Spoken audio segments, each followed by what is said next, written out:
policy, tensions in the Middle East, abortion, homosexuality, pornography, sexual ethics, media, technology, history, and America's godly heritage. We talk about anything that affects your faith, your family, or your freedom.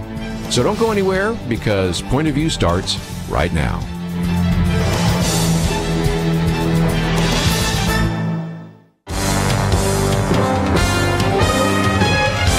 Across America, live, this is Point of View.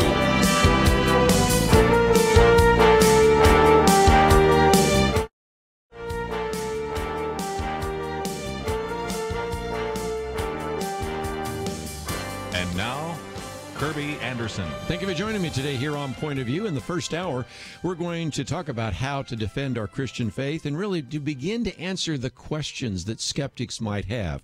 If you've listened to Point of View any length of time, you know that we certainly want to help you articulate a biblical worldview. But also one of the things I've tried to add to this program over the last couple of years is to help you know how to defend a biblical worldview as we move into a society where more and more people are skeptical about biblical ideas. And so this is an opportunity once again to revisit that particular topic and to revisit it with an individual that we had by phone but is now in studio with us today. That means you can also watch the interview on our YouTube channel or go to pointofview.net. Either click on the button that says watch or listen, because we are privileged to have in studio with us today Mark Clark. He is the founding pastor of the Village Church in Vancouver, Canada, and it's a multi-site church, so we'll talk about some of the things that he is doing there. We've talked with him in the past about his book, The Problem of God, 250 pages published by Zondervan. And Mark, I really am thrilled that you're in studio with us today. Thank you for having me. This is great. Thanks, Kerby. You know, one of the things that I even told my producer, Steve, is that he didn't need to give me a copy of the book, because after you and I did the interview, I went out and bought my own copy and then went and spoke to our staff that do apologetics and said, you know, this guy is writing about the kinds of things we write about, and then writing about the things some of us should be writing about. Right. And this really, in some respects, comes from your family of origin, doesn't it? Let's tell the story for just a minute, because you didn't exactly grow up in a Christian home, to put it mildly. No, and you know, the family I grew up in, no God, no prayer, no church, no Christianity. First time I walked into a church, I was 19, and the only reason I stayed is because there were pretty girls there. So I don't know if that's a good motivation.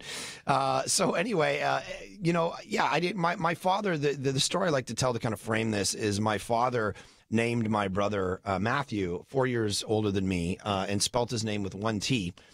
Because he told my mom, I don't want to be biblical.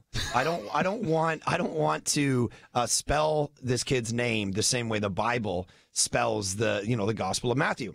And then 4 years later, had me and named me Mark. So I literally, Kerby, have no idea whether this guy ever picked up a Bible in his life. The irony, I think, was lost on him. So that's such a great line. Anyway, so that was the world I grew up in. Atheist, agnostic, just non-event, not even a thing. And so I had to really, when I got into my teen years, I heard about Jesus at summer camp when I was a little kid, and God used that to really lay some seeds in my life. And then, but I didn't really do anything too much with it in my life. It didn't affect my behavior. You know, I'd go away to summer camp, come back, and do all the things that you do as a teenager without Jesus in your life. The drug scene, the party scene, you know, all that stuff. First time I ever did drugs, I was about 8 or 9 years old. A guy from our neighborhood cooked up some drugs and offered it to me and some buddies, and so we did that. So I kind of grew up in a bit of a rougher kind of deal, not gangs or anything like that, but definitely the drug scene and all that. And so I had to come out of that, and I just see God's grace over it. When you look back and you go, oh my gosh, I could have been arrested that time. Yes. But I left 10 minutes before all my buddies got arrested when we were breaking into that car. So that's kind of my story. And so I went from sitting around on a Friday night, smoking weed, getting hammered in a garage full of friends, to becoming a Christian when I was 17. Wow. Really pushing into Jesus, really, finding God in the context of the Bible, and then almost overnight, sitting in that same garage defending Christianity to this, still getting high a little bit because the smoke was filling the garage, not intentionally, but and then having to defend Christianity to these guys. And so I kind of learned early on, once I believe something, how do I actually sit in front of people and figure out how to defend it? And so I had to really figure the answer to these 10 questions, which were my own skeptical questions too. Yes. Do I believe in God or science? Yes. That was the dichotomy in my brain. One. Sure. Yes. Evil and suffering is awful. The concept of hell. My father died, when I was 15 years old. So, and he wasn't a Christian. So the question of hell is very personal. It's not some abstract thing for me. Right. So am I going to actually believe this in my life? And then how do I defend it in front of people? So all these things started as doubts that I had to figure out myself. And so the book kind of presents how you could equip Christians to actually defend this stuff and believe it.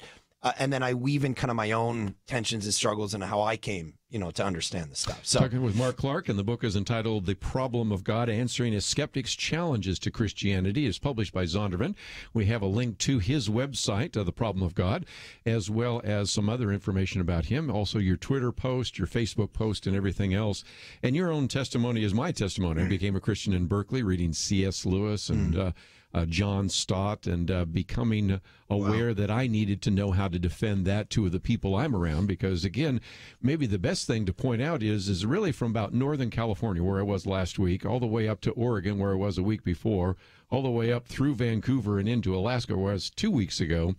It's pretty kind of a pagan corridor there. And that's one of the things that you have found, is that when you get in front of your congregation and really begin to address those issues, it seems to me like there's just all sorts of individuals that are saying, this is what I've been looking for. Somebody really to begin to answer the questions that I have and equip me to be able to answer the questions my friends have.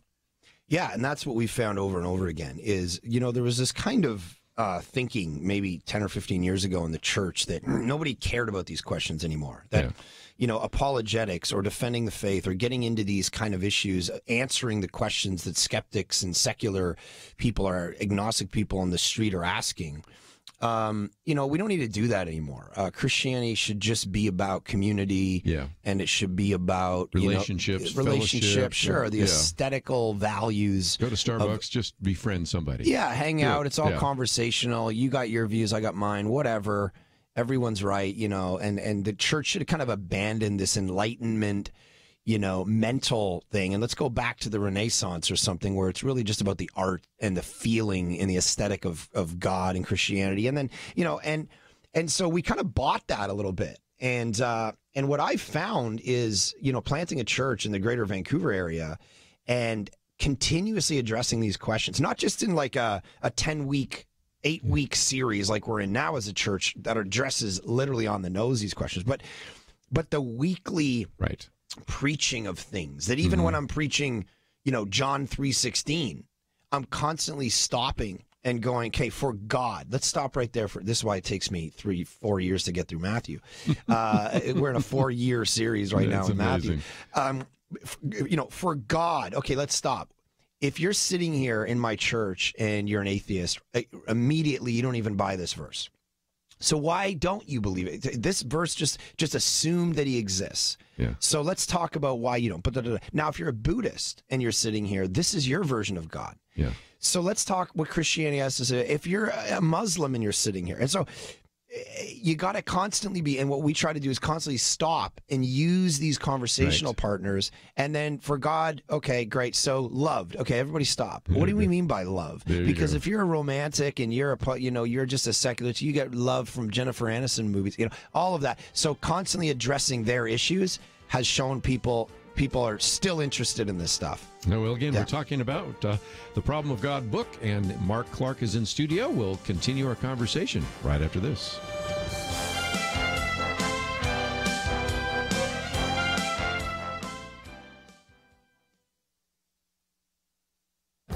This is Viewpoints with Kerby Anderson. The Seattle City Council's latest public policies provide perfect examples for why we need more economic education. A recent column by George Will reminds us of the economic illiteracy and logical inconsistency can be found in this governmental chamber. 3 years ago, the City Council voted unanimously to increase the city's minimum wage incrementally to $15 per hour. As I've tried to explain in past columns, the council members rejected the idea that raising the cost of labor would cause employers to buy less of it. Somehow, the council members just believed that employers would raise prices or work some sort of economic magic in order to keep all of their employees and even perhaps hire additional ones. A University of Washington study concluded that the cost to low-wage Seattle workers has been 3 times larger than the benefits. The report estimates that the city council's actions have cost more than 5,000 jobs and that workers whose wages increased lost an average of $125 a month as employers reduce their hours. Now the city council has voted to impose a tax on sugary soft drinks. The reason that is stated is to combat obesity. The tax was presented as a public health measure because they argue raising the price of these soft drinks will cause consumers to purchase fewer bottles of soda. Now let me get this straight. The city council believed raising the minimum wage would have no significant effect on jobs, but that same city council believes that raising the price of soft drinks will reduce the number of bottles consumers will purchase. Economists often confuse the discussion by talking about how elastic or inelastic wages and prices might be, but the simple fact is that the council apparently believes what it wants to believe about economic supply and demand as it suits their agenda. I'm Kerby Anderson, and that's my point of view. Based on the incredible true story and best-selling book from Paramount Pictures and PureFlix comes Same Kind of Different as Me, rated PG-13, now playing.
You're listening to Point of View, your listener-supported source for truth. Privileged to have in studio with us today Mark Clark. He is the author of this new book, The Problem of God, Answering a Skeptic's Challenges to Christianity, which I think you will really appreciate. 250 pages, and we have information about it on the website. Mark, let's, if we can, work through a couple of the chapters, and one of them, The Problem of Science. You sort of alluded to that. In the past, we've posted the video where you sort of talk about those issues, because I have 2 degrees in science, and I understand that only so well, because if you go into a world of science, there are people that say, well, you can either have God or you can have science, but you can't have both. And I try to always point out to them that the reason we even have the scientific method comes from a Christian worldview. Mm-hmm. But you struggled with that, and I know many of the people in your church have, over the years, struggled with that. Yeah, because I think that not everybody are feelers, and so I think there's kind of this modern, version of Christianity which goes after sentimentalism and emotionalism and feelers, and if we just play the right music and have the right lights and whatever, then we're going to convince everybody, and sometimes that works, and there's a group of people in the world that works for, but there's a whole group of people who are thinkers and not feelers as much, and so it's like we have to get up and actually address the fact that most people they see the false dichotomy of science or God.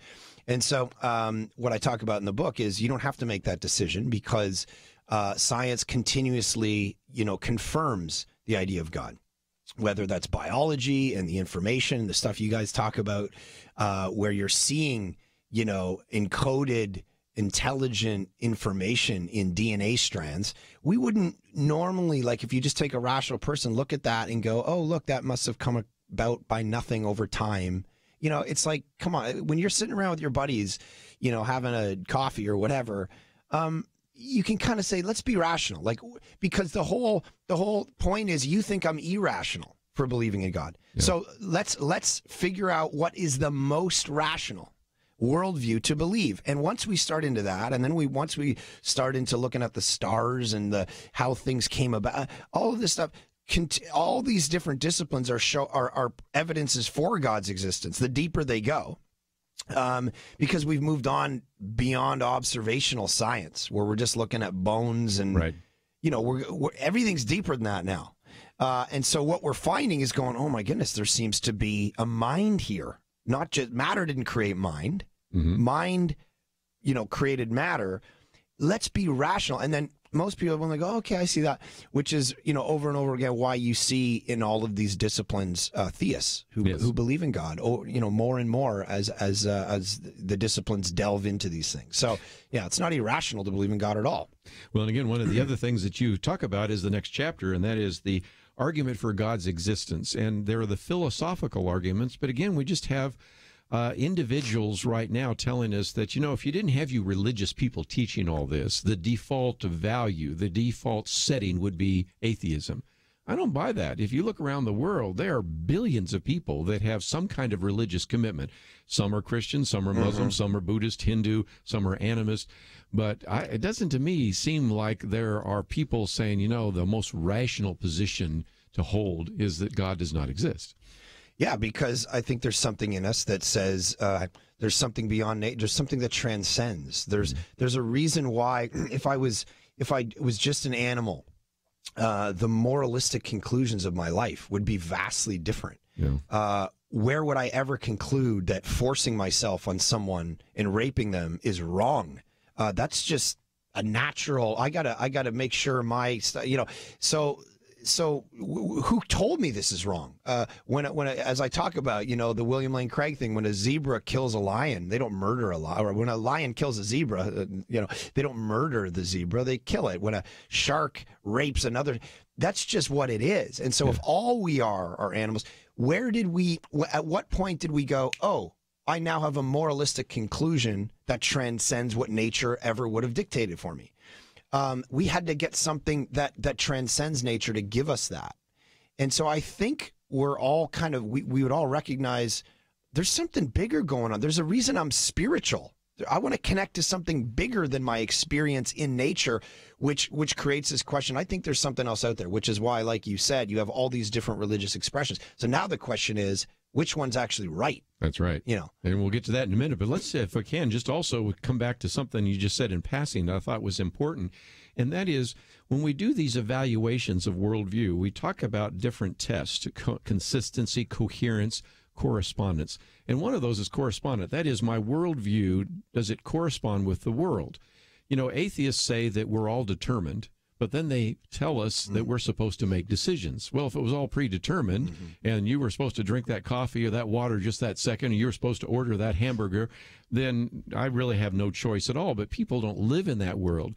Again, people will say we're just animals, but they demand that we live like something more than animals. So again, part of the problem with our atheistic friends and the skeptics that you try to minister to is they just can't live consistently with their worldview, can they? Yeah, and that's I tell the story in the book about Dawkins, who you know he stays committed to his wife, but nothing about pure Darwinism would ever tell him to.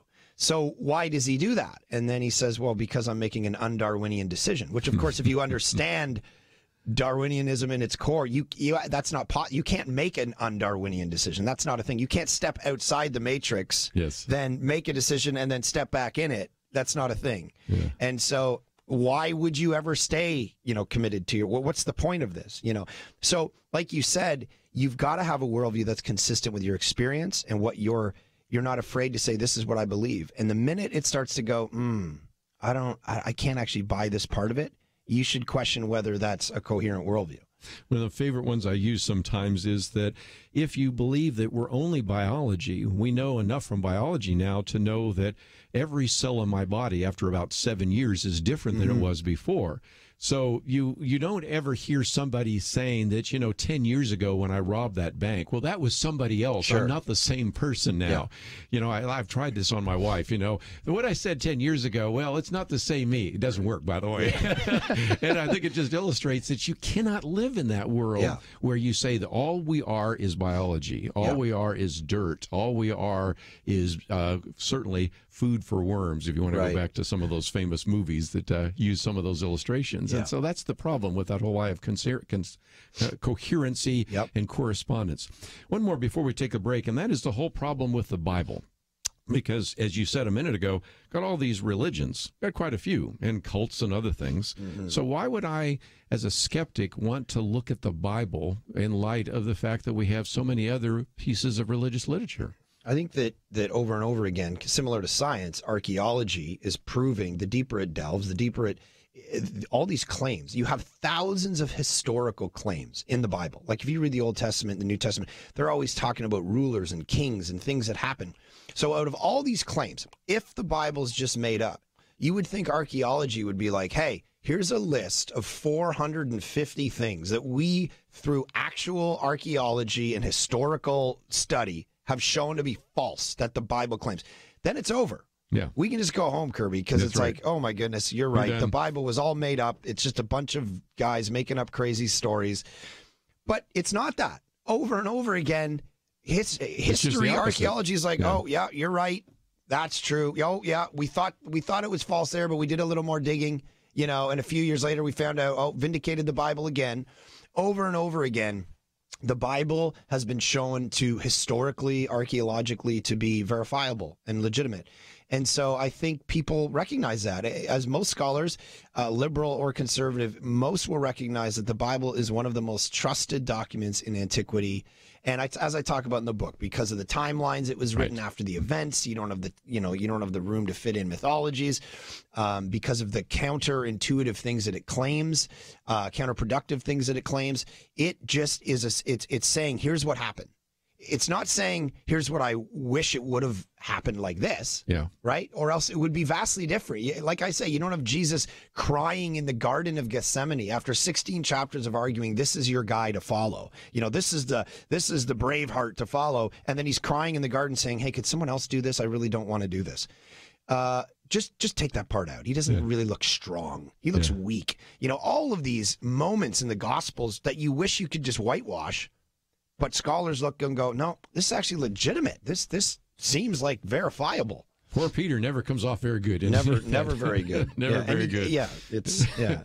We need to take a break, and when we come back, we have a lot more to cover. Mark Clark with us today. If you want to kind of sit back and listen and take some notes, I would encourage you to do so. Let me encourage you to get a copy of the book, 250 pages, published by Zondervan. Looking forward to future Mark Clark books, because this one is outstanding. The Problem of God, Answering a Skeptic's Challenges to Christianity.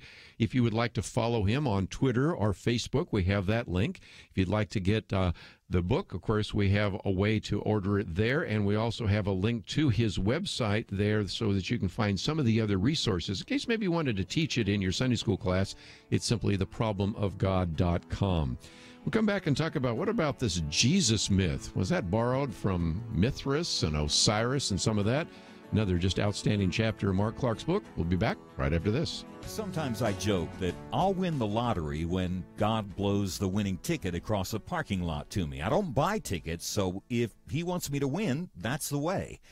Pretty silly, right? But a lot of us take a similar stance when it comes to the ills of our culture. We don't do anything. We simply hope things will change. I encourage you to get in the game and make things change.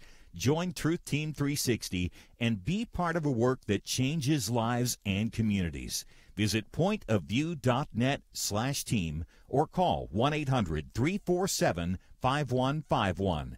Pointofview.net/team and 800-347-5151. From Paramount Pictures and PureFlix comes Same Kind of Different as Me. Ron and Debbie Hall have everything they could ever want, except for a loving marriage. But when Debbie befriends a homeless man, their lives begin to intersect, and they are all changed forever. Amazing how far a little tender loving care can go. Same Kind of Different as Me, based on the true story, now playing, rated PG-13. May be inappropriate for children under 13. More information is available at samekindofdifferentasmemovie.com. Point of View will continue after this.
are listening to Point of View.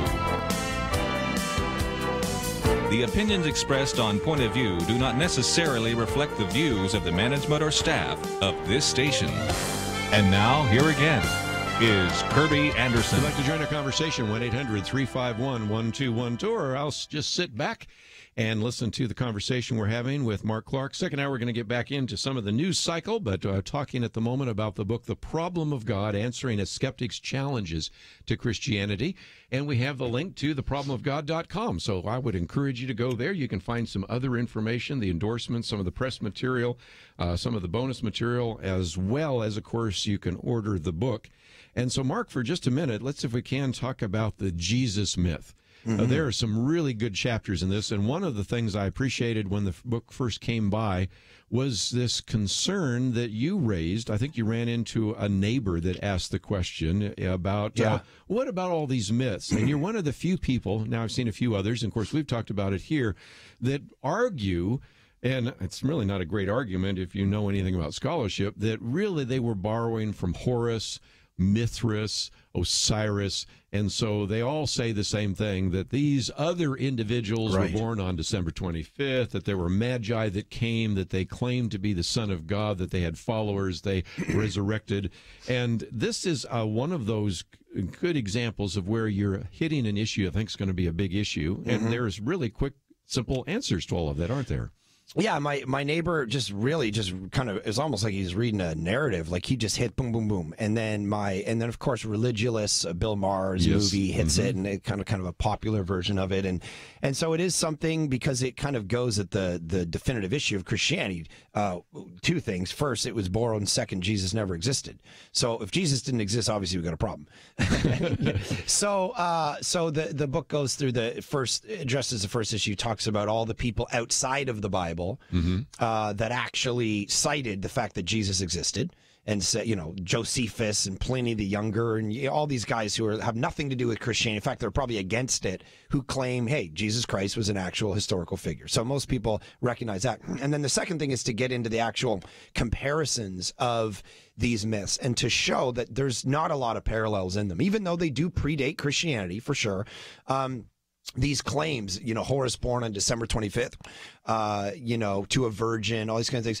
Once you get into the Horus myths, you realize that they're not actually parallels. And then once you get into Christianity, you realize they're not actually parallels because Jesus, of course, wasn't born on December 25th. No one actually thinks that. It's probably September or, October, not to spoil anyone's Christmas.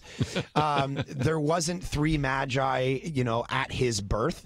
There were multiple, kings. People say, well, there's a parallel because they're kings. Magi were Babylonian, magicians.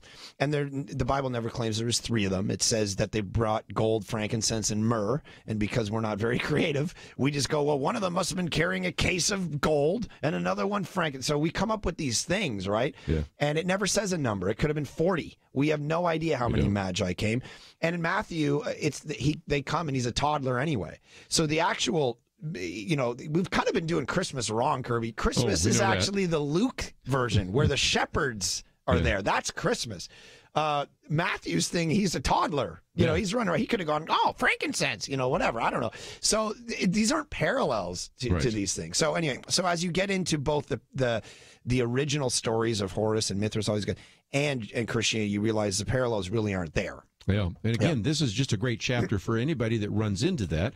And as you point out, there are websites that you can find, there are movies you can find, but most importantly, like I said, most of the individuals that are listening to this program are never going to run into the so-called new atheists, Richard Dawkins, or when he was alive, Christopher Hitchens, or Sam Harris, or they're not going to run into the people that are promoting these ideas of the myth of Christ. They're just going to run into someone else who maybe heard it somewhere. Sure. And all you have to do is say, no, that's really not accurate. And if you want, there's some great information, and here's a very good book about this that you might want to read. But let me get into another chapter, and that is the problem of sex. Even this morning, I got an email from a couple of our interns that are now in Australia.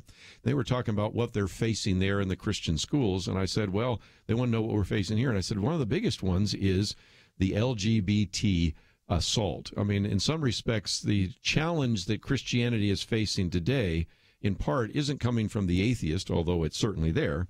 it's coming from the LGBT community, and it really has to do with, you guys are all hung up on the sex thing. What about that? Yeah.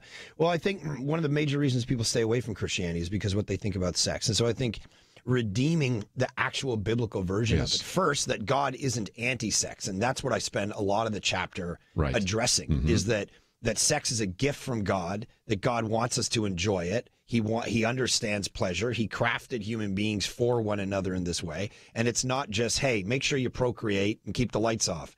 That's not God's version. And if you read Song of Solomon and you actually read the proverb, you read these things, God is like, guys, once you're married, man and woman in the context of marriage, this is supposed to flourish. This is supposed to be unbelievable. You're supposed to use what I made to draw people to myself. If your culture is obsessed with sex, then show them that I'm the one who thought it up, that I'm the most pro-sex person in the universe to draw people to me. And so I think the church has done a really bad job of that, because we've been afraid to be looked at as like, so we keep it really like conservative and just, okay, sex is this, and let's not talk about it in the church. And then the world looks in and goes, well, I don't want anything to do with this. That's right. So there's that issue. And then, of course, there's we believe from Genesis 2 that it's man and woman, Adam and Eve, in the context of marriage. And that's the only legitimate place for sex to happen. And even secular studies are showing that's actually the best version of sex in regard to pleasure. There was I talk about in the book, The Case for Marriage, where secular people write a whole book on why married people are having the best sex in culture, why they're the most happy, all these things. So against the narrative that you have to be single and, out sleeping with all kinds of different people and kind of, doing that to be happy and pleasurable, Christianity says, no, it's in this context. So, and the other version, of course, is when you present male and female in the context of sexuality, it's certainly subversive to a culture that says male, female, male, female, doesn't matter. The biblical version is very subversive, and it challenges and it contradicts where culture goes with this stuff. But I think we have to retain it. We have to hold on to it, because the analogy I give in the book is that it is the most man and woman in the context of marriage having sex is a picture of the gospel. Right. And if Ephesians, for example. Ephesians 5. And if we, and of course, even at the end, I think N.T. Wright pointed out, I was listening to him on this, he pointed out the picture of Jesus coming back and claiming for the church for himself at the end. We mess up that whole picture. Go back to creation. You have all these binary realities, light, dark, right? Earth, water. And male, female is simply the climactic picture of that binary reality. Light, dark, male, female. That's what it's supposed to be. So that when Jesus comes back at the end for his bride, right, the church, that's going to get really messy if we say, no, sexuality can actually be this or this or this. And so it's a gospel issue. It's a Bible issue at the end of the day when we're talking about this. And so I think it's an extremely powerful symbol of what God's doing in the world, male, female. And it goes back to the issue of meaning. What does it mean to be human? What is our essence? How do we reflect the image of God? And so this isn't just a sex issue. It's connected like an ecosystem to all these other issues. Right. And if you take out one part of an ecosystem, the other parts get affected.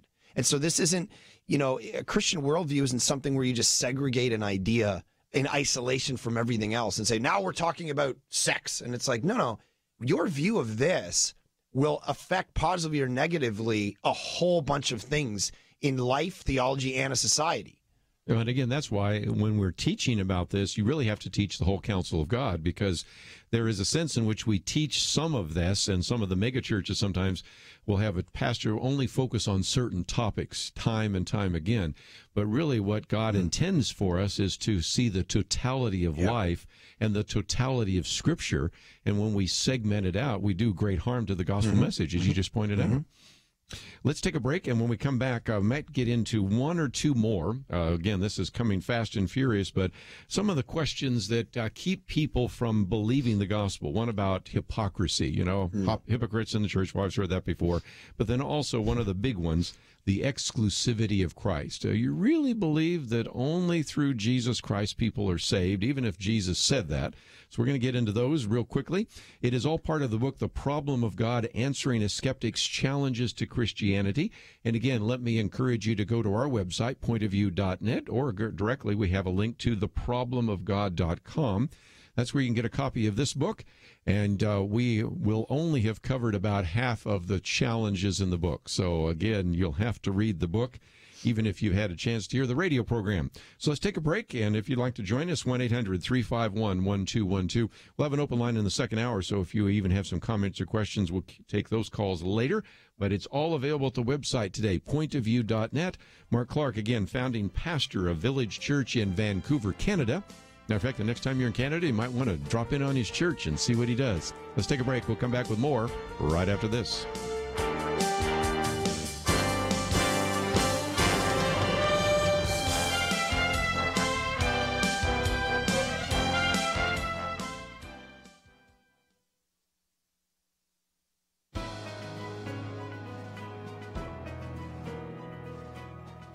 Welcome to the First Liberty Briefing. I'm Jeremy Dice. Have you ever been concerned when you heard someone praying? Sandra McDonald was. She was the new site coordinator for Jenny Lind Elementary School and responsible for the after-school use of the school building by groups from the community. Child Evangelism Fellowship had a chapter of its Good News Club meeting at the school. McDonald happened by one day and was, quote, concerned about the religious content of the clubs after overhearing a prayer in reference to Jesus Christ during a meeting, unquote. Ultimately, the club was told that it would be removed from the after-school lineup of club offerings. It would still be able to meet, but the school would no longer provide the same transportation and food services that it provided for the Boy and Girl Scouts, Big Brother Big Sister, and other clubs meeting at the same time. Child Evangelism Fellowship challenged the decision, and in Child Evangelism Fellowship of Minnesota versus Minneapolis Special School District No. 1, the U.S. Court of Appeals for the Eighth Circuit concluded that the school had been unlawfully hostile to a religious club, but favorable to similarly situated secular clubs, when it should have been neutral toward all clubs. School districts should not be concerned when religious clubs act like religious clubs, and it violates the Constitution to treat them differently from other clubs. To learn how First Liberty is protecting religious liberty for all Americans, visit firstliberty.org. You can learn how to protect religious freedom in the workplace, public schools, your church, the military, and more by downloading First Liberty's free Religious Liberty Protection Kits at firstliberty.org. That's firstliberty.org. If you want hope for religious freedom, go to firstliberty.org.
Now, back to Point of View, your listener-supported source for truth. Back for a few more minutes. Mark Clark with us in studio. The Problem of God.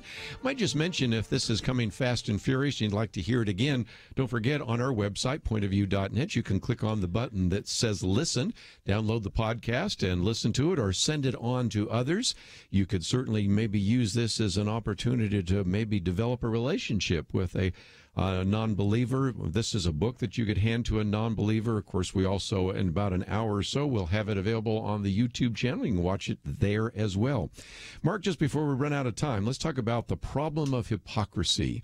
I always like to level the ground real quickly and say, look, all of us at one time or another have been hypocrites. So let's face the obvious reality. But that's been a problem or an excuse for some time for skeptics, hasn't it? Yeah, people look in and they say, my church did this, my parents did this. Hey, the history of the church shows that, you killed witches, you did bad things in the past, crusades, inquisitions, all of that.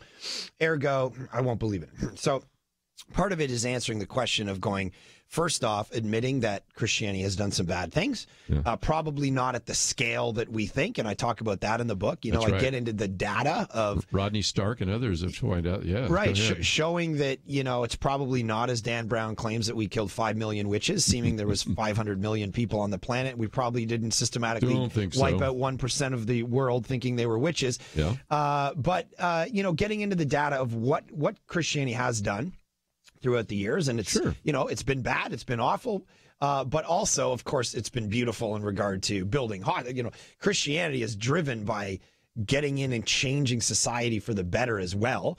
But yes, admitting that Christianity has done some bad things and saying sorry about it. And Jesus started his ministry talking to religious people, and he started it by saying, repent. That there's some things that you've got, some directions you've gone wrong about, and so admitting that. But then also basically getting into the issue with people saying, in the end, it's going to be you and God. And you can't really, as C.S. Lewis, I close the chapter by a quote from C.S. Lewis where it says, at the end of the day, you can't get in front of God and say, I didn't believe in this because of what I read in some books and what my neighbor did.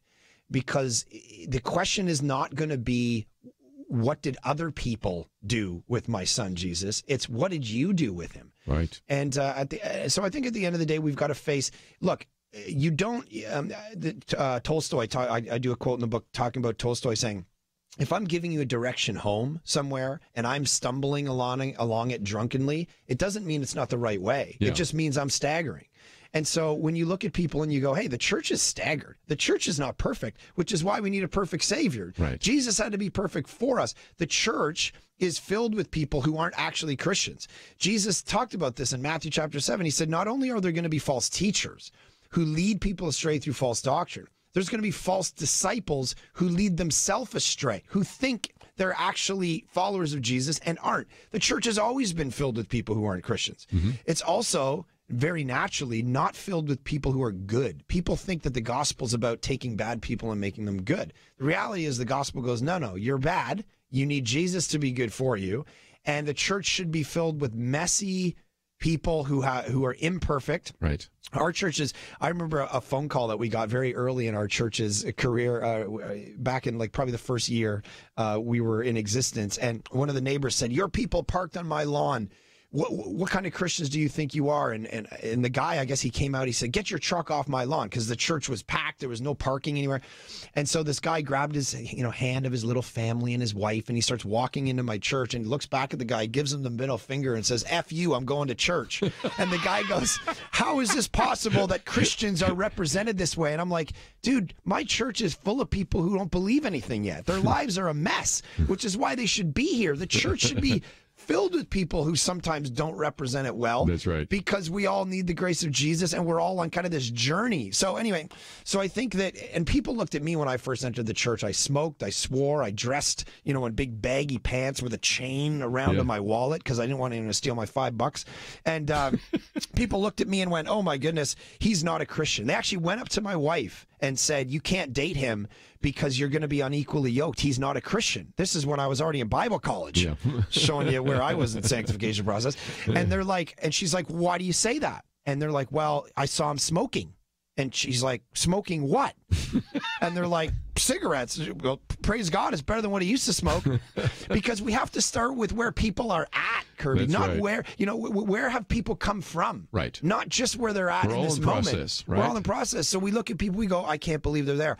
Ask the question of where they began. Yeah. And if they just have been in this for 2 or 3 years, see the grace of God in their life. Mm-hmm. Don't judge all of Christianity on how they fumble it. You have to judge Christianity on the legitimacy of the founder, not what the people. And the analogy I give in the book is, if we found out that Einstein and his students were kleptomaniacs, would it affect whether he was right about any? We wouldn't go, you know what, E equals MC. I don't like this guy's math because I heard he steals stuff. Yeah. It's like, it kind of doesn't affect whether it's true or not. Yeah, it certainly doesn't. You know, the chapter on exclusivity really kind of brings us back to the gospel, and that's really what you're talking about here, the need for individuals to recognize that we have an imperfect church, we're imperfect people, but we have a perfect Savior. Yeah. And that's the only way we actually achieve that grace that you're talking about, isn't it? Yeah, and the exclusivity question is probably one of the most dynamic in our secular culture, that you would say that only the Christianity is the only way. Jesus is the only way. This is the ultimate offense. Maybe other than hell, this is the ultimate offense. And so, but it's true. Christianity does claim that. You know, Jesus says, I'm the way, the truth, the life. Peter gets up and says, there's no other name under heaven by which men can be saved. That's right. So we have to get into the logic of it. And the reality is, in Canada, certain secular cultures, and down here as well to some degree, people want to say, well, it doesn't matter if you're this religion or that religion. It kind of doesn't matter. We all kind of end up in the same place, which is the ultimate, offensive position, by the way, for everybody around the world whose parents have died defending Judaism or Islam or whatever. They think they're not being offensive, but it's kind of the ultimate offense, yeah, it right? Really is, don't worry. Everyone goes to heaven. Everyone's right. All paths lead to the same place. Oh, even, Stalin? Well, maybe not him, because, so what are we talking about? So we got to get into what's actually true, and it's kind of like we've all just bought into this, everyone's right, so we don't have to fight over Thanksgiving dinner with Uncle Tom, who thinks he's right about this. But we all know either green is green, yellow's yellow. It's not, there's no use saying, well, in the spirit of not wanting to fight, we should just all say everybody's right. Somebody's wrong. And I think we have to get into what is most historically true, what is most philosophically true, scientifically true. Let's choose the right worldview.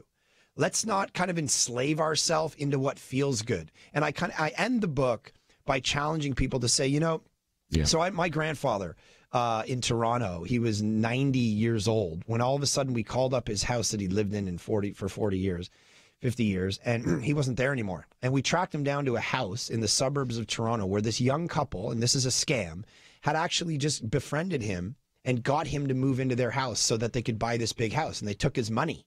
Yeah. And we went in thinking the truth is going to set him free. We're going to go in and tell him, this is what they're doing. Let's get out of here.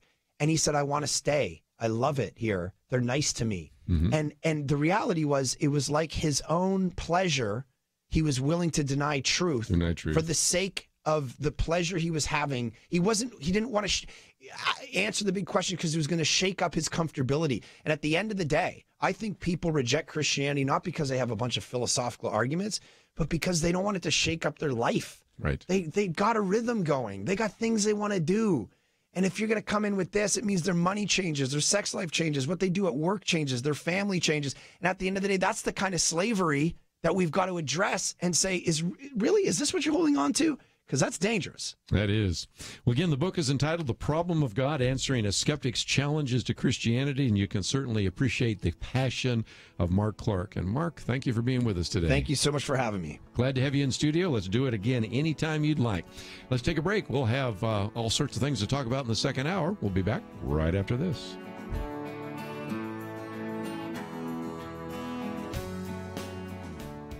From director Kevin Sorbo and executive producer Sean Hannity comes Let There Be Light. Saul Harkins is a man who has turned away from God, but a near-fatal car crash gives him one last chance to renew his life, his family, and his faith. Let There Be Light, rated PG-13. May be inappropriate for children under 13. In theaters October 27. More information is available at LetThereBeLightMovie.com. Christianity is based in history, on evidence, and all truth revealed in God's Word is for our good, not just spiritually, but in every way. Point of View's mission is to restore God's truth in our culture, and to do it effectively, we need you as a partner. Your gift helps inspire people, young and old, from coast to coast to rebuild truth in their communities. Join the Truth Team today at pointofview.net/team or call 1-800-347-5151, 800-347-5151. Get off the sidelines. pointofview.net/team. Point of View will continue after this.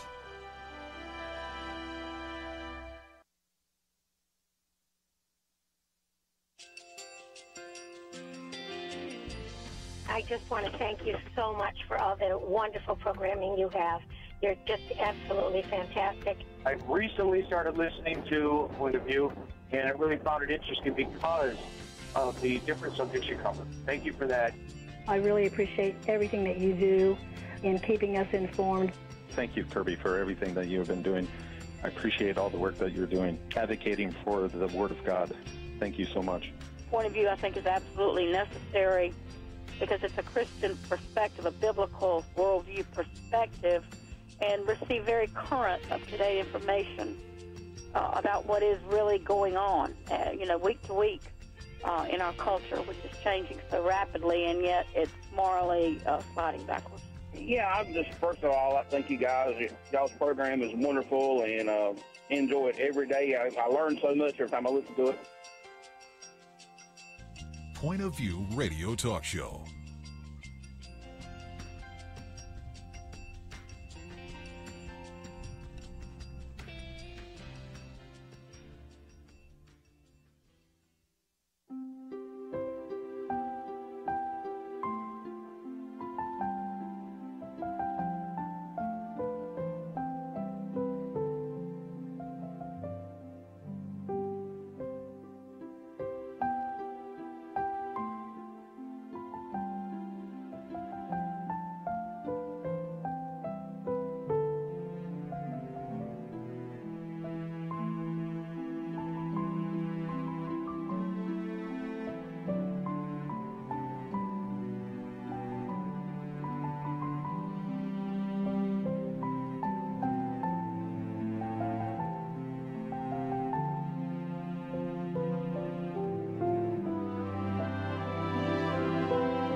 Hi, this is Kerby Anderson. You know, each day we take on the tough issues and provide a biblical perspective to them. The topics we cover are wide-ranging: apologetics, theology, prophecy, creation and evolution, intelligent design, marriage, family, child-rearing, the millennial generation, trends in society, politics, economics, business, religious liberty, the Constitution, public policy, foreign policy, military policy, tensions in the Middle East, abortion, homosexuality, pornography, sexual ethics, media, technology, history, and America's godly heritage. We talk about anything that affects your faith, your family, or your freedom. So don't go anywhere, because Point of View continues right now.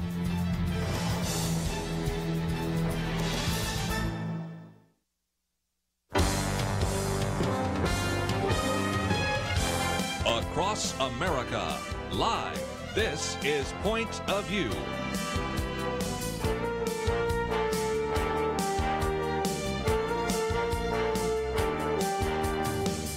And now, Kerby Anderson. Second hour today, if you'd like to join our conversation, 1-800-351-1212. Love to have an open line here. I've got a number of things I want to put on the table, but I also want to give you a chance to react. First hour, of course, we talked with Mark Clark about his book, The Problem of God, and really got into this issue of apologetics and how to defend the Christian faith. I want to get into a couple of issues. One, to look at the Gold Star families once again. And so one of the themes that we'll run through for the next couple of minutes is our need to be respectful and gracious. A little bit later, we're going to get into a second issue, and that is the need for us to have discernment. The first article I've posted here for you to read is by David French, who's been on the program with us before. It's entitled, "It's Up to Us to Preserve the Sacred." And, of course, a lot of this goes back to the back and forth between the wife of LaDavid Johnson, Maisha Johnson, and also the involvement of the member of Congress and all of the issues related to not only the back and forth between this member of Congress but the president. But the bigger issue, I think David French, Ben Shapiro, and then I'll also talk about Tom Celio talking about, is just the need for us as Americans to honor those that deserve honor. And first of all, let's talk about what we know. And I think David French begins by saying that if you look at the interview that the wife did with George Stephanopoulos and some of the others that have now come forward, she claims that Donald Trump seemed to struggle to remember her late husband's name, and that Donald Trump, President Trump, did make the statement he knew what he signed up for, but it hurts anyway. Now, you can watch the interview or you see some of the other things as well. I appreciate David French by starting out by saying, look, I don't think he tried to disrespect Sergeant Johnson or to hurt his family. The available evidence suggests that he was trying to do the right thing. Now, of course, in just a few minutes, we'll talk about whether this is something that maybe should be done because, of course, General Kelly had actually recommended that, as Chief of Staff for President Donald Trump, that he not consider doing this. First of all, it does take a fair amount of time. You don't know all the facts, so you're given a piece of paper that has some of that information on it. You're trying very quickly to learn that. You may be in a car in a limo traveling somewhere. You may be on Air Force One, or you may be in the Oval Office. There may be 1,000,001 distractions that presidents get. And so to carry on any kind of conversation with compassion with the family, I think is asking a lot. But that's my perspective on that as well. But okay, let's assume that he didn't say the right things. That's not hard to imagine. And so what I think David French points out is, quote, in a well-functioning political system, the congresswoman who heard the call and saw the family's frustration would quietly circle back with the White House and explain what happened. The president would then do his best to right the perceived wrong, and the public would stay in the dark unless the family chose to tell the story. And this, of course, I think, as we get to another piece I'm going to read in just a minute, illustrates that if we want to start finding villains in this, and I'm not really here to try to criticize the president or the member of Congress or the media, but I think we can learn some lessons vicariously about going forward what could take place. But nevertheless, once you started having the Congresswoman Wilson starting to say these things, then, of course, again, quoting back to David French, he says, quote, Trump did what he often does, launched into an attack mode without regard for context or truth. There's now overwhelming evidence that Trump did say something like he knew what he signed up for. Sergeant Johnson's mother says he said he did it. The Democratic Congresswoman said he did it. Sergeant Johnson's wife said he did it, so that's probably the case. But the point he's making is, and that's the point I want to get to in terms of this, is the entire story should grieve Americans, he says. In his searing, emotional press conference, General Kelly was exactly right to say that America is losing its sense of the sacred. And if a treatment of a Gold Star family isn't sacred, then nothing is. And so then, of course, we maybe shouldn't be so surprised, as David French says, because after Trump's attacks last summer on the Khan family, again, that was another Gold Star family that he attacked, and after his response to critics last week, he says, I don't think there's really real hope that he will change. But the rest of us, however, can decide that these actions won't fundamentally change the way we treat Gold Star families. And make no mistake, he says, this sacred space matters. It's first and foremost, most importantly, about basic human dignity and compassion. If you haven't been with a Gold Star family in the days after they've lost a son or husband or father, it's tough to imagine their unique agony. And I've seen some say that when they've talked to these families later, they don't even sometimes remember their flight if they go to like Dover Air Force Base or someplace like that, because they're in this fog of emotion, which is so understandable. And to use this as maybe a contrast, one of the things David French reminds us of, and I think it's important for all of us to remember, is you had when George Bush, President George W. Bush, was in office, you had a Gold Star mother, Cindy Sheehan, who was very critical. She yelled at him, screamed at him. She camped outside his ranch demanding an end to the war that killed her son. And you might remember some of the things that were said at the time, that he did this so that he could make his friends rich with oil, and so that her son died to make Bush's friends rich. These were pretty strong comments that Cindy Sheehan actually launched against President George W. Bush. And do you remember the response from George Bush? I found this in another piece that Ben Shapiro put together. President Bush, even in the midst of the rage from Cindy Sheehan, this is what he said. Part of my duty as the president is to meet those who have lost a loved one. I sympathize with Mrs. Sheehan. She feels strongly about her position. She has every right in the world to say what she believes. This is America. Now, that's a good way to diffuse the situation. So when we come back, I want to take some phone calls. Some of you have already started calling in, 1-800-351-1212. But also want to read from a couple of other pieces. Tom Cilio was pointing out the fact that at each point along the way, member of Congress could have done the right thing. The media could have done the right thing. The president could have done the right thing. So is there at least a lesson we can learn about how we treat those individuals that have lost a loved one?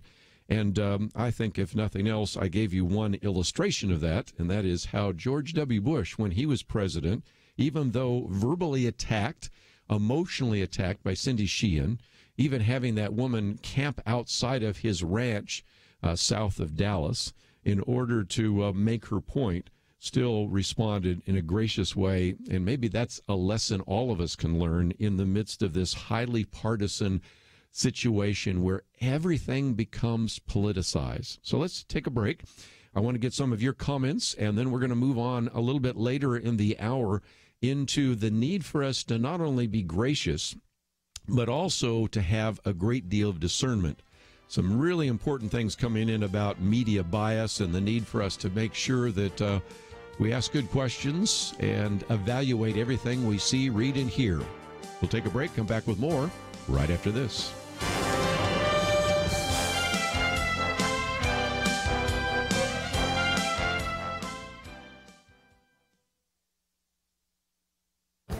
This is Viewpoints with Kerby Anderson.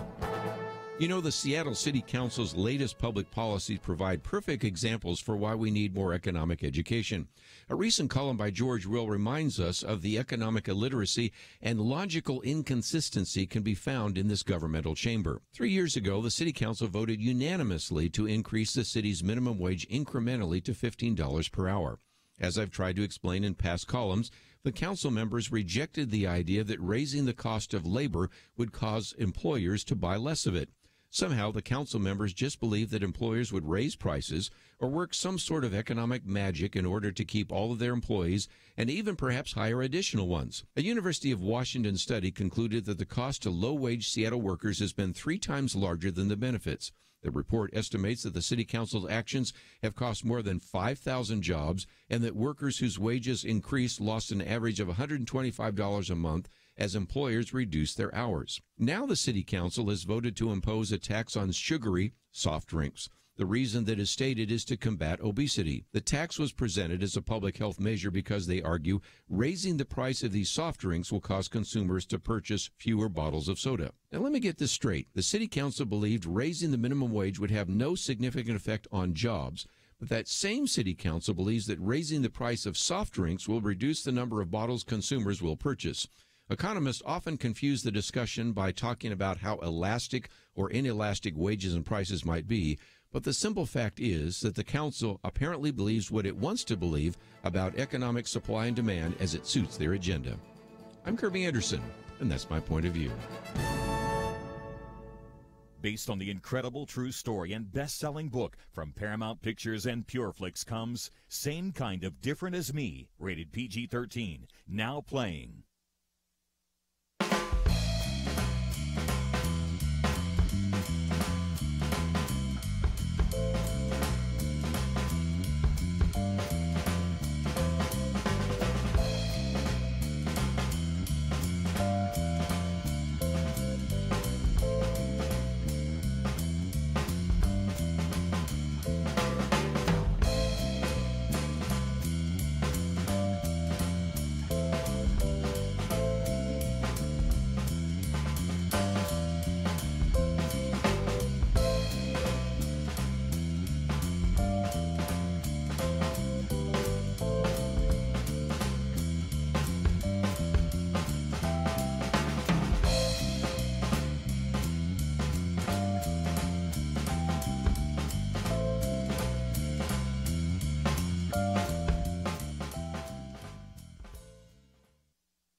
You're listening to Point of View, your listener-supported source for truth. If you'd like to join our conversation today, 1-800-351-1212.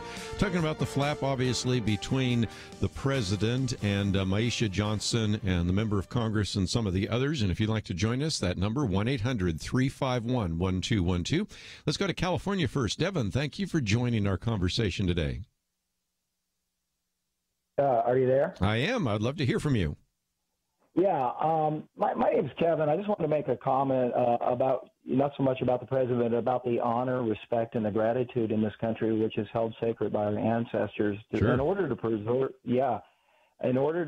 our Christianity, I think one of the most important things that we can pass on to the millennials in this generation is to be able to get in between the social media times and hit the bull, is let them know you're going to have a backbone, a spinal cord, and you're going to have to confront situations. And you have to do that with strength.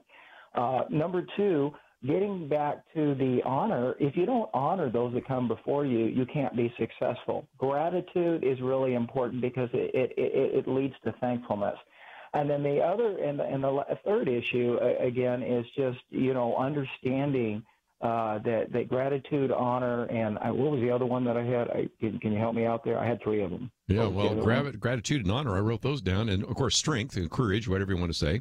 Yeah, you want to mention that. And backbone. Yeah, they, just thankfulness. I think just being thankful and being appreciative of things is really important. Praise and affirmation is really important, and I think we have to do this with the younger generation. If we don't do this, if we miss our mark in any way, and I tell my daughter this all the time, you want to be a Supreme Court justice, babe, that's fine.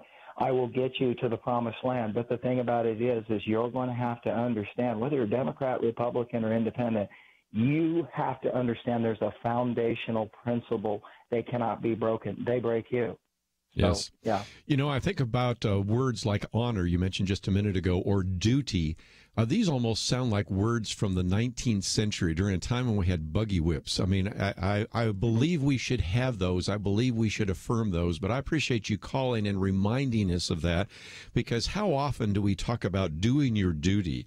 Being a person, a man or a woman of honor, a person of integrity, showing thankfulness and gratitude. There are some really important principles here that I do believe that we just need to once again reaffirm. And that's really one of the reasons I wanted to spend just a minute or two today on maybe the principle of having sacred spaces, of giving honor to people who deserve honor, and really understanding how that is important, whether or not we have the best models in front of us sometimes in the political realm, just not to let some of those areas become politicized. So I really appreciate you bringing that up today. Not a problem. And my name's Kevin. I think he got it wrong there, but that's fine. And I appreciate being on the show. You have a great weekend. Thank you, Kevin. I read what's on the screen, so sometimes I get the wrong piece there, but we certainly appreciate that. Before I take another phone call, let me just mention that Ben Shapiro also talked about this as well. He talks about this idea of needing a sacred space. And he says, in one sense, certainly the politicization of sacred space in our culture, he says, is a serious problem. It's serious because no culture can exist without certain cultural capital, that is trust. And that trust only exists when there are certain spaces in which we can assume agreement without having to ask. And, you know, one of the things that he has said is the obvious cultural taboo was what has become politicized today with these Gold Star families. As he said, White House Chief of Staff General John Kelly, himself a Gold Star father whose son died in Afghanistan, said, they are the very best this country produces. They volunteer to protect our country. And when there's nothing in our country anymore that seems to suggest that selfless service to the nation is not appropriate but required. And again, the example that I used is when you had President George W. Bush, who received a fair amount of animus or anger from a Gold Star mother, Cindy Sheehan. He instead simply says she has every right to say what she believes. This is America.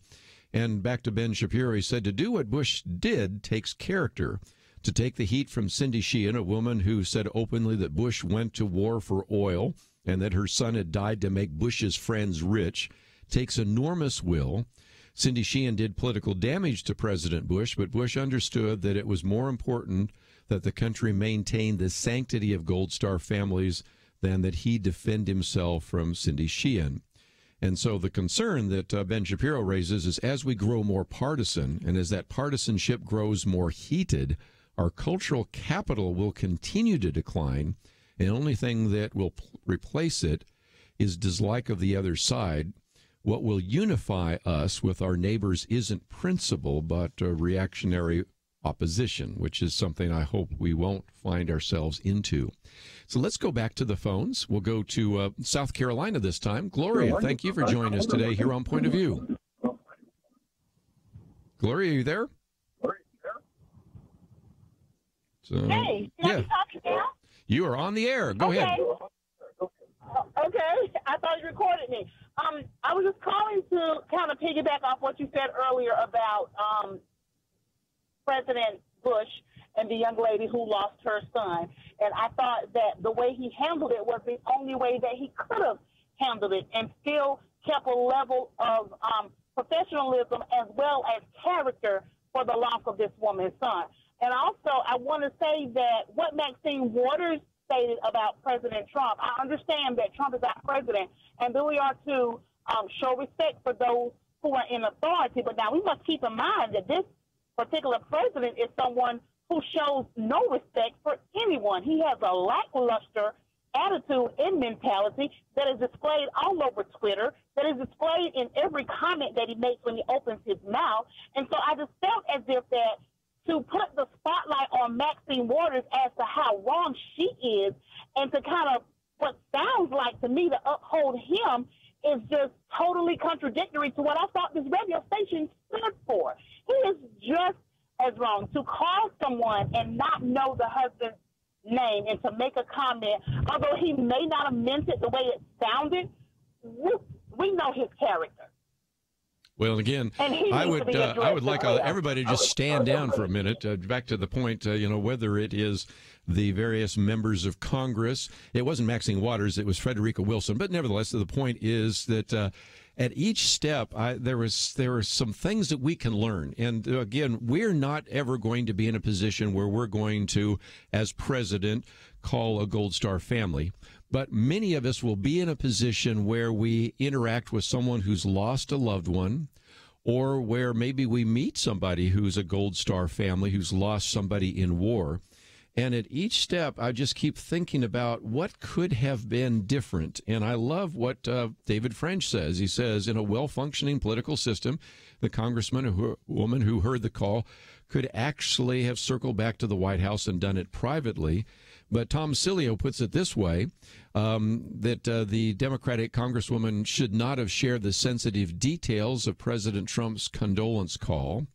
But then after she spoke out, he says journalists should have exercised restraint instead of helping to ignite a damaging controversy.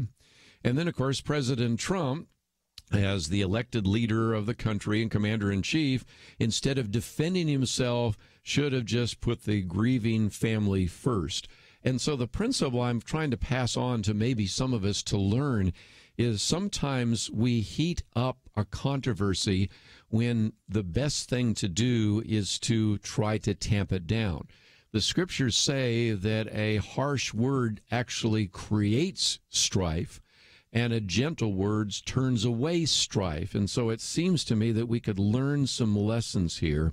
And back to Tom Cilio's piece, he said America didn't just fail to adequately honor and respect the Johnson family. We let down the loved ones of the others who were killed, and those would be Staff Sergeants Brian Black, Jeremiah Johnson, and Dustin Wright. And, of course, few Americans, he says, heard their stories of selfless devotion as this controversy spiraled out of control. So there are lessons that maybe we can learn from the mistakes that people in public office have made.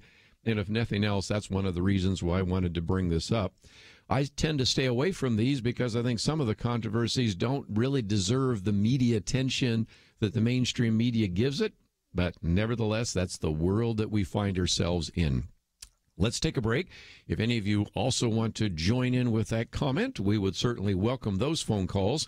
A little bit later, I'm going to move from this idea of being gracious and really using a gentle answer to turn away wrath, which is a biblical principle, and talk about biblical discernment, because there are some really important things that have come down just in the last couple of days about what is happening in the economy that we're not getting covered, and how there's tremendous media bias right now and the need for us to exercise discernment. So we'll be talking about that. We'll take your phone calls, too. We'll be back right after this. Modern life is go, go, go, and Point of View is absolutely ready to go with you. I dare say that most of us have access to either a smartphone or a tablet, maybe even a computer that is app-based. There's a new way to keep up with Kerby and the team, the free Point of View radio app, with quick links to listen to the program live, to keep up and share Kerby's meaty and insightful viewpoints, commentaries, read articles on issues we're talking about that impact you and your family. Did you know you can also watch the show? Yes, radio with cameras. You can access that through the app as well. There's a link to our action alerts, how to find us on the radio across the nation, ways to contact us, and so much more. Visit your app store, iTunes or Google Play. Search for the Point of View radio app. There's no reason not to take us with you. The free Point of View radio app, available now for Apple and Android devices. And when you get it loaded, there's one more button I'd like you to press, the one that says Donate Now.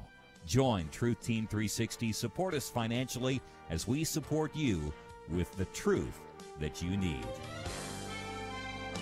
Point of View will continue after this.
listening to Point of View.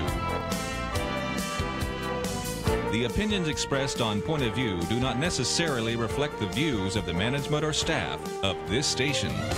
And now, here again is Kerby Anderson. Final half hour. If you'd like to join our conversation, 1-800-351-1212. Going to get into this issue of media bias and the need for us to have discernment. But let me take at least one phone call left over from our last half hour as we were talking about these Gold Star families and the phone call from Donald Trump to the Johnson family, and then, of course, all of the flap that ensued after that. Representative Frederica Wilson knowing about the call as well. So let's go to KBJS, Texas, and Ernest. Thank you for joining us today here on Point of View. And yes, how you doing today? Hello? Yeah, you're on the air. Go ahead. Yes. Now, I was just listening to your conversation about the Congresswoman and the call from the Gold Star family. The Chief of Staff, Kelly, was so disturbed about the Congresswoman listening in on the conversation when she was invited by the widow through the speakerphone, and he was so appalled by her listening in on it. Why was he listening in on it when it was supposed to be such a high moral thing for him? Why was he listening on the conversation? That's a good question. Again, I think that it illustrates, again, a lesson that we can learn, and that is whenever you're on the phone, recognize the possibility that somebody else could be listening.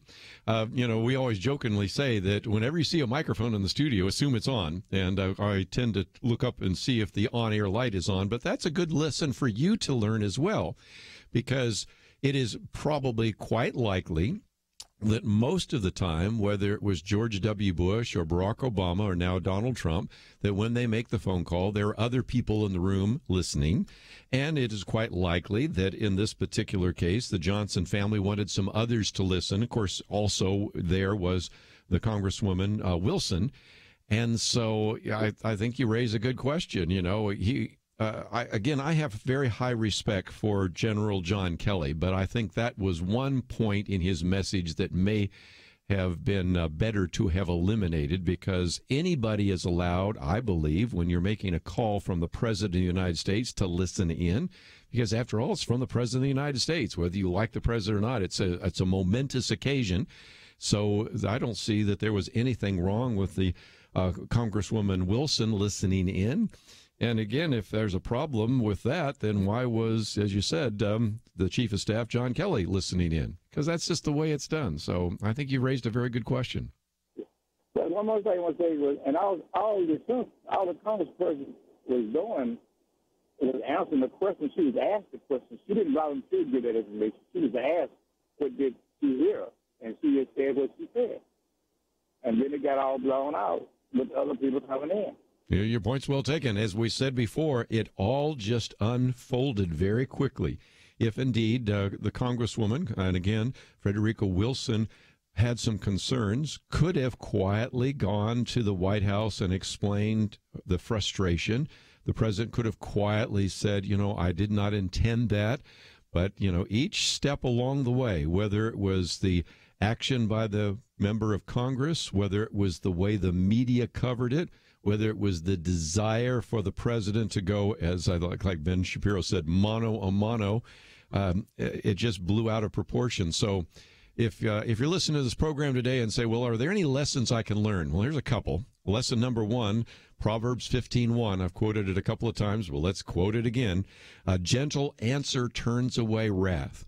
Sometimes, whether it's social media, whether it's rumors or gossip about you in the church, whether it is a point-counterpoint discussion, whether it's something you post on Facebook, sometimes we can learn a very valuable lesson that a gentle answer turns away wrath. So that's Proverbs 15:1.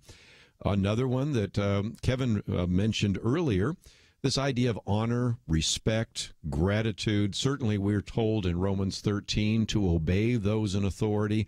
In a sense, we are supposed to have respect for those in authority. We may not have voted for this president or the previous presidents or your member of Congress or whatever, but we are to honor the office, even if we find sometimes people are not honorable in that office. And I think, if nothing else, in this world where everything has become politicized, as Ernest points out only so well, I mean, it just blew out of proportion because everybody is disrespectful to everybody else. I remember a time decades ago, they used to talk about somebody dissing me. That means somebody disrespecting me. And this level of disrespect is, if nothing else, one of the reasons why we have such a politicized environment today.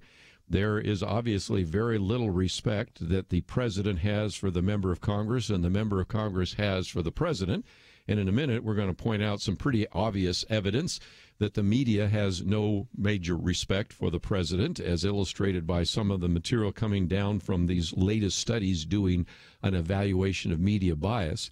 And so in the midst of that, maybe we can be peace bringers and truth tellers and be people that are gracious and recognize how important a gentle answer can be in turning away wrath. So let's take some more phone calls. If you'd like to join our conversation, 1-800-351-1212. Let's go out to California, KYCC. Lynn, thank you for joining us today here on Point of View. Oh, hi. I thank you for taking my call, and I just have another comment with regards to President Trump's phone call to the Gold Star widow. And mine is, I remember my comments to, people when 9/11, or even now with our most recent fires here in California, how our first responders would just selflessly, because of their commitment, go into these, life-threatening situations, knowing full well that, of the risk. But the point I think the president was making, is that they still selflessly go because of their commitment. I don't think at all, because I think he highly, highly, holds in esteem our military. And I don't think he would have done anything to degrade, intentionally. I think it's just different perceptions. So you would say that when somebody says something like, well, he knew what he signed up for, but he went anyway, that was really paying a very high compliment. And I would have taken it that way, but I can see how some people would not have taken it that way because it might seem really cavalier, unthinking, callous.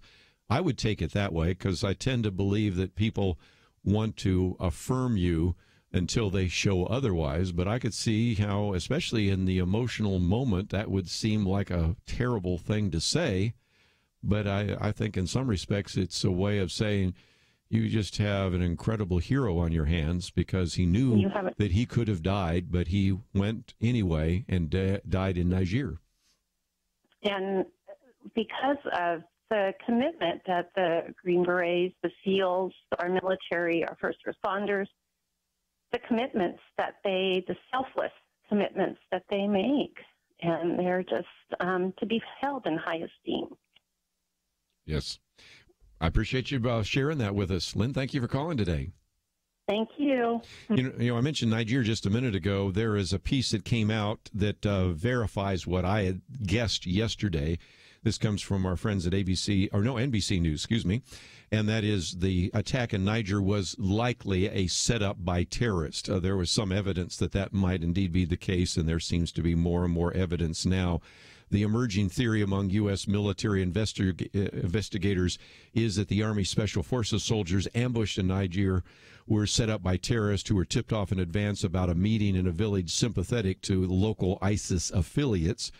3 U.S. officials have been briefed on that, and so it talks a little bit more about this and then has the pictures, of course, of the individuals, including LaDavid Johnson, who was the Army sergeant who we've been talking about here. So, again, quite a bit that we can find, but let's take another phone call real quickly. In California, Chiona, I'm sure I'm mispronouncing your name, but thank you for joining us today here on Point of View. Hi, thank you. I wanted to comment on the phone call with Trump with the widow. Sure. And I understand that Senator Frederica shouldn't have come on television to state what went on between the president and the widow. but at the same time, it is kind of, we do need to keep our back on, we need to keep with President Trump's track record. He has a tendency to lie about every little thing that has been going on in his White House since he came into office, to keep him accounted for his actions, so that he knows. And we, the citizens of U.S., are watching him and are looking at his every action, so that he knows that every lie that he says hurts us, both on an international level and in a domestic level. Very good. Let's take a break. We'll come back with more right after this.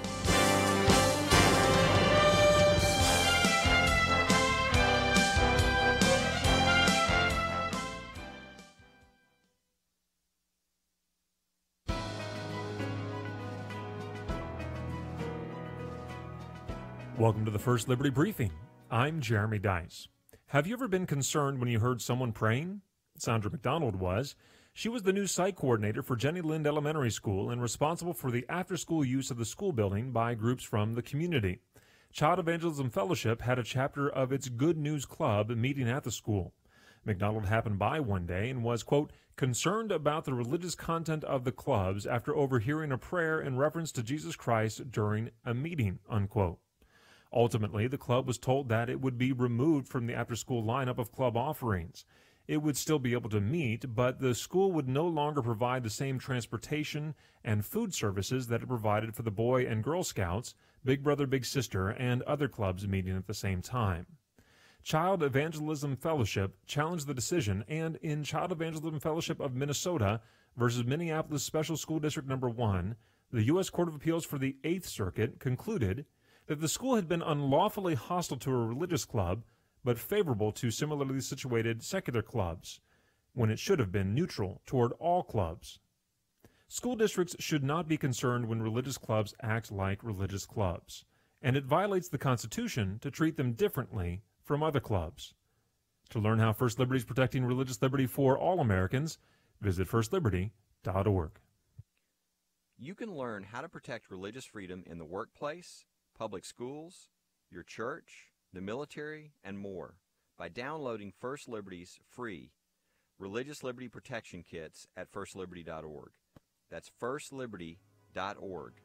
If you want hope for religious freedom, go to firstliberty.org.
Now, back to Point of View, your listener-supported source for truth. Back for a few more minutes. Looks like many of you would still like to address the Gold Star families, which we're doing, and we probably won't get to some of the other articles I wanted to focus on, so we'll do that later.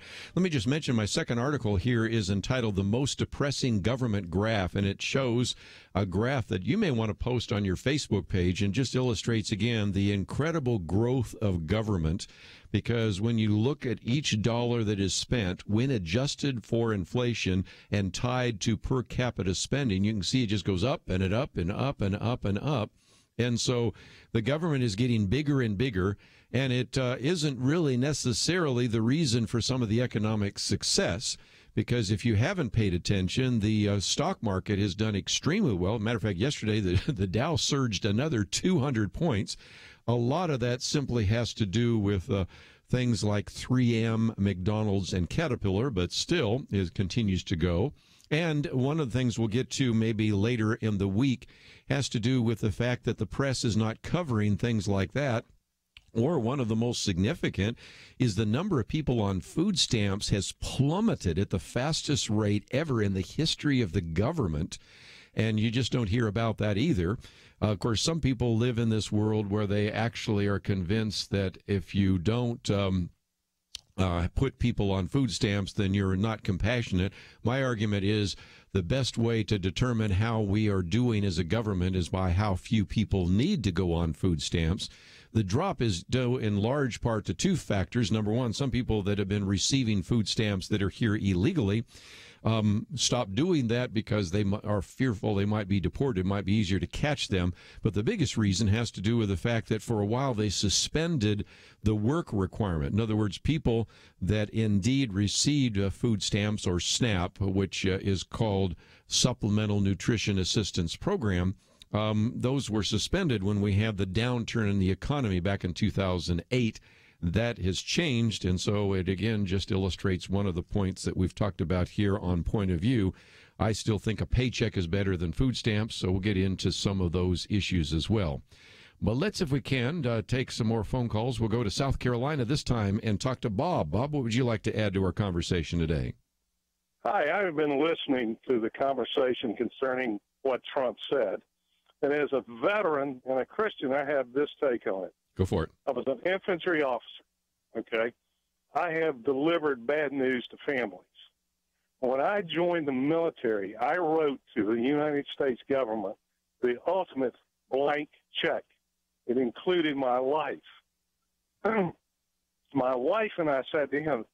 She knew when I finished college and went into the military, I was writing this blank check. I don't think any soldier, particularly in combat arms, doesn't know what he's getting into. And the ultimate compliment to me would be, you gave your life for this country even though you knew what you were getting into. Which brings me to the second point. All I hear is from people who I assume are Christians listening to you, because I am, and you can tell I'm very upset about this, immediately jumping on a partisan bandwagon saying the man said this because he meant this. You have no idea what his heart is. There's no room for grace that I'm hearing. It's either this way or that. And this partisanship sinking into Christianity, really sieving into it, will destroy us. It will destroy our statement as Christians. It will destroy our land. And that's basically all I've got to say. Well, and again, that's why I read that piece from It's Time to Preserve the Sacred. That was the piece that we posted today.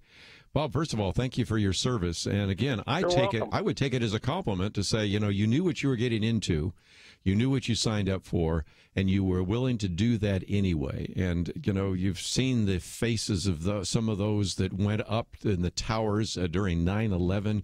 You've seen some of those who have gone into the fires there in Napa. You've seen some of those individuals that got boats and went out and rescued people in Houston. And, I mean, each one of them knew there was a possibility they might not come back. And I just take that as a great compliment, that knowing that they might end up putting their life on the line, they were willing to go anyway. So I take that as a great compliment, and I appreciate you sharing that with us today. You're welcome, man. I would like to say one more thing. Before people make judgments on whether you like Trump, don't like Trump, is not the question. Is this a good witness as a Christian? Are you making a judgment not knowing the facts based on your own prejudice? And that's wrong. Well, again, I think it would be good for all of us to stand down. Again, my favorite verse I've been quoting all day, Proverbs 15:1, a gentle answer turns away wrath, a gracious response, and assuming the best of a person until they prove otherwise is probably a better way to go. Exactly. Well, I appreciate you joining us today, Bob. You've provided a great corrective. I want to give a few more a chance to join the conversation real quickly. KBJS in Texas. Marie, what would you like to add to our conversation today? Hi. Yes, thanks for taking my call. I just wanted to point out, a lot of people seem to forget that Trump is not doing anything different than he did do when he campaigned. And we voted for him. I voted for him. I'm not sorry I voted for him. And he's not a smooth politician like the other ones that can lie and make you believe anything. They've done nothing but attack him from the day one that he's been in there. The media is biased, the Democrats, everything. They pick on every little thing that they can find to embarrass him or to bring it up, so it takes his mind off of it. And true, he should have, not responded in this situation. But they attack him all the time, and that's just his nature to defend himself. And but he's not a politician, and we have to remember that he's got to learn this stuff. And I had two sons that were in the service, and they would sign up for stuff, and thank God they returned. And so I could feel for this woman too. But what I'm just saying, leave the man alone and let him run the country. And it's like I said, it's liberals and the media that just won't leave him alone. They just want to tear him down as much as they can, and they're not doing anything good for this country. Maria, appreciate it. I have another caller that wanted to talk about the need for us to be good role models as parents, and I was going to end with that anyway, and since we're so out of time, I'll just try to steal maybe some of her thunder, but she can call in again when we get to this topic again. But it does seem to me that in a society where we're so disrespectful for one another, and we show so much disrespect towards one another, my real concern is, what's it going to be like to raise a generation seeing everybody disrespecting people in positions of authority? That is not a good role model. And if nothing else, maybe coming back to Bob's comment just a minute ago, we as Christians should be different than the world. We should stand out and be willing to show that we'll be gracious, we'll be respectful, we will honor those people that deserve honor, even if we may disagree with them. We would be willing to try to build bridges rather than to build barriers. And so I hope that that is a lesson that we could at least begin to learn vicariously from this flap that is unfolded over the last couple of weeks. When we get back again together, I do want to share some things about media bias. Robert Epstein, I remember reading him and studying him back when I was in graduate school years ago, has really demonstrated, I think only so well, the level of bias, not just in the mainstream media, but also in social media. And then there's some research out of Northwestern, which again just demonstrates some of the things Marie just said about the way in which there is an unbelievable bias against this president, even in places where the bias probably wasn't even justified. But we'll have to postpone some of that for another day. But we do have a couple of articles for you to read. I will hope that you would do so, and I hope that you appreciate what we do here at Point of View. If you'd like to learn a little bit more about some of these things, we've posted them on the website. I want to thank Andrew and Steve for their help behind the scenes. We'll see you back here tomorrow, right here on Point of View. From director Kevin Sorbo and executive producer Sean Hannity comes Let There Be Light. Saul Harkins is a man who has turned away from God, but a near-fatal car crash gives him one last chance to renew his life, his family, and his faith. Let There Be Light, rated PG-13. May be inappropriate for children under 13. In theaters October 27. More information is available at LetThereBeLightMovie.com. Christianity is based in history, on evidence, and all truth revealed in God's Word is for our good, not just spiritually, but in every way. Point of View's mission is to restore God's truth in our culture, and to do it effectively, we need you as a partner. Your gift helps inspire people, young and old, from coast to coast to rebuild truth in their communities. Join the Truth Team today at pointofview.net/team or call 1-800-347-5151, 800-347-5151. Get off the sidelines. pointofview.net/team. Point of View is produced by Point of View Ministries.